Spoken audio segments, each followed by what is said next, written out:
Every generation sees the rise and fall of luminaries, but few legends shine as brightly and as briefly as Bruce Lee.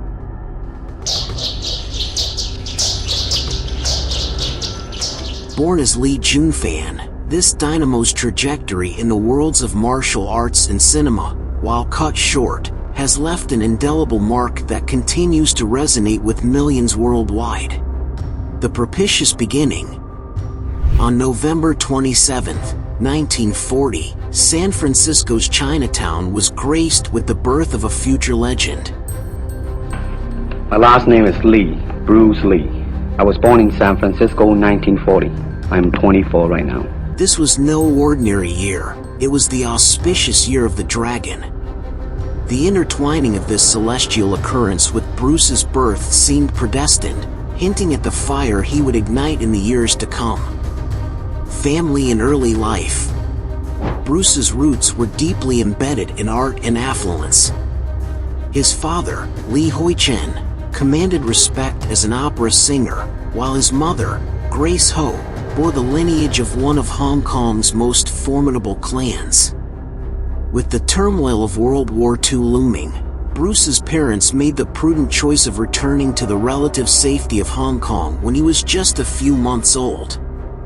Growing up, the streets of Hong Kong, with its contrasting chaos of wartime tensions and cinematic dreams, played a dual role in shaping Bruce's psyche.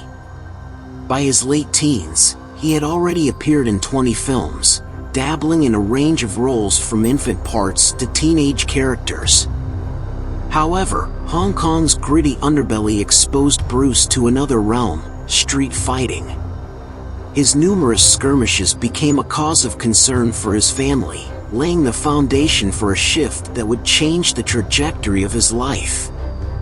The American adventure and academic pursuits. In an attempt to distance him from the tumultuous streets of Hong Kong and provide a fresh start, Bruce found himself back in the US during his late teens. Here, in Seattle, he embarked on his academic journey, culminating in his enrollment at the University of Washington. The natural instinct, and here is control. You are to combine the two in harmony. Not if you have one to the extreme, you will be very unscientific. If you have another to the extreme, you become all of a sudden a mechanical man. The subject of philosophy piqued his interest, and it became a cornerstone of his martial arts training and personal life. The synthesis of Eastern wisdom and Western academia led Bruce to distill his martial arts knowledge, acquired under the aegis of the esteemed Yip Man in Hong Kong, into a unique teaching methodology. Jeet Kune Do, or the Way of the Intercepting Fist, was not just a new martial art form but a philosophical revolution that emphasized fluidity over form. Martial arts meets Hollywood. As Bruce's reputation as a martial arts instructor grew, so did his local celebrity status. His prowess caught the eyes of Hollywood's elite, leading to his iconic role as Kato in the TV series The Green Hornet. You know, if we ever meet up with that masked Kung Fu man again, I want it. However, Hollywood in the 1960s wasn't ready to accept an Asian leading man. Despite his obvious talent, Bruce found himself typecast, restricted to side roles that barely scratched the surface of his potential. Triumphant return to Hong Kong. Frustrated but never one to admit defeat, Bruce returned to his homeland, where he discovered he had unexpectedly become a sensation. Thanks to reruns of The Green Hornet, he was now a recognized face. Maybe he'll tell Frank what happened outside the Golden Lotus last night. He will. I know Jimmy. Then Frank will have Duke Slate and his Chinese hatchet right where he wants him. With this newfound fame and a partnership with the film production company Golden Harvest, Bruce set out to change the landscape of martial arts cinema. He starred in a series of films that didn't just smash box office records but became cultural phenomena. Movies like The Big Boss. Why, Ching, you're a pretty good fighter. A few tricks from back home. You know, I broke a promise. Never to fight again. fist of fury. This time you're eating paper. The next time it's gonna be glass.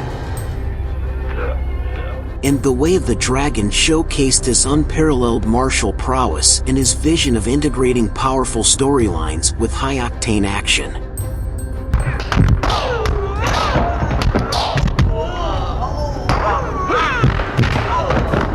Redefining action cinema.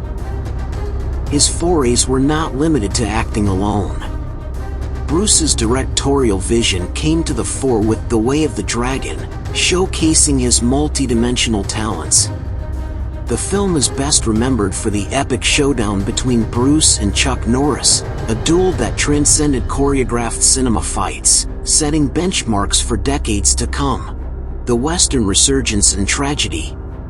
Bruce's prowess and vision could only be ignored by Hollywood for so long.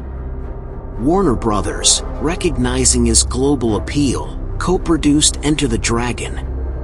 The film promised to be a magnum opus that would solidify Bruce's status as an international superstar. Tragically, he never lived to witness its monumental success.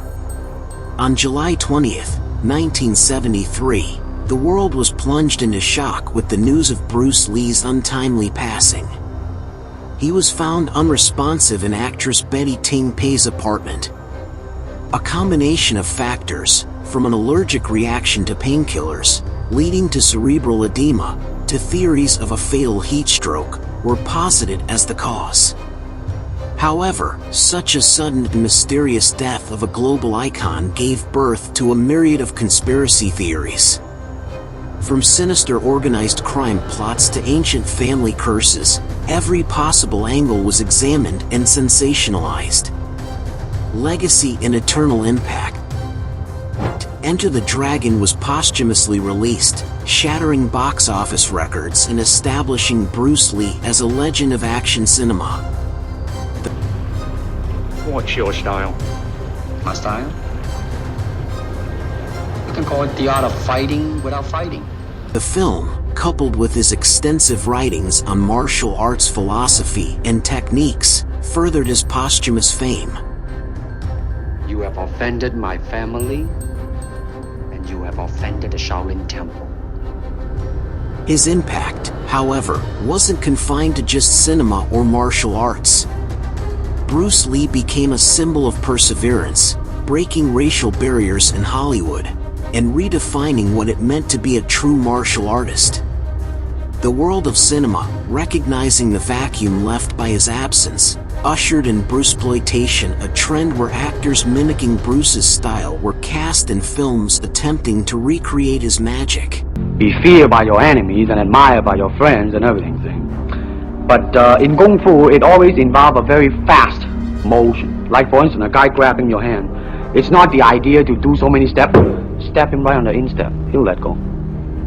This is what we mean by simplicity. Same thing in striking and in everything.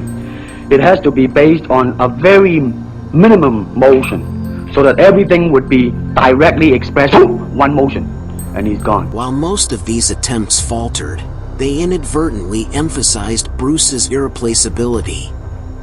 Conclusion: Bruce Lee's life, a blend of passion, philosophy, and unparalleled skill, serves as a testament to the indomitable human spirit.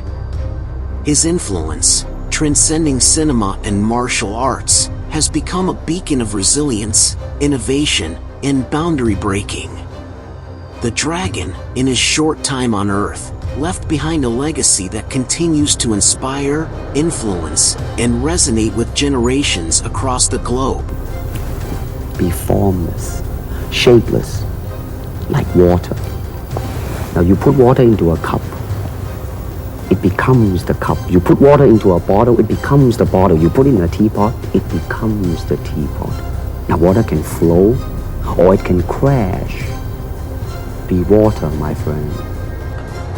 Now, you get out of here. I'm warning you.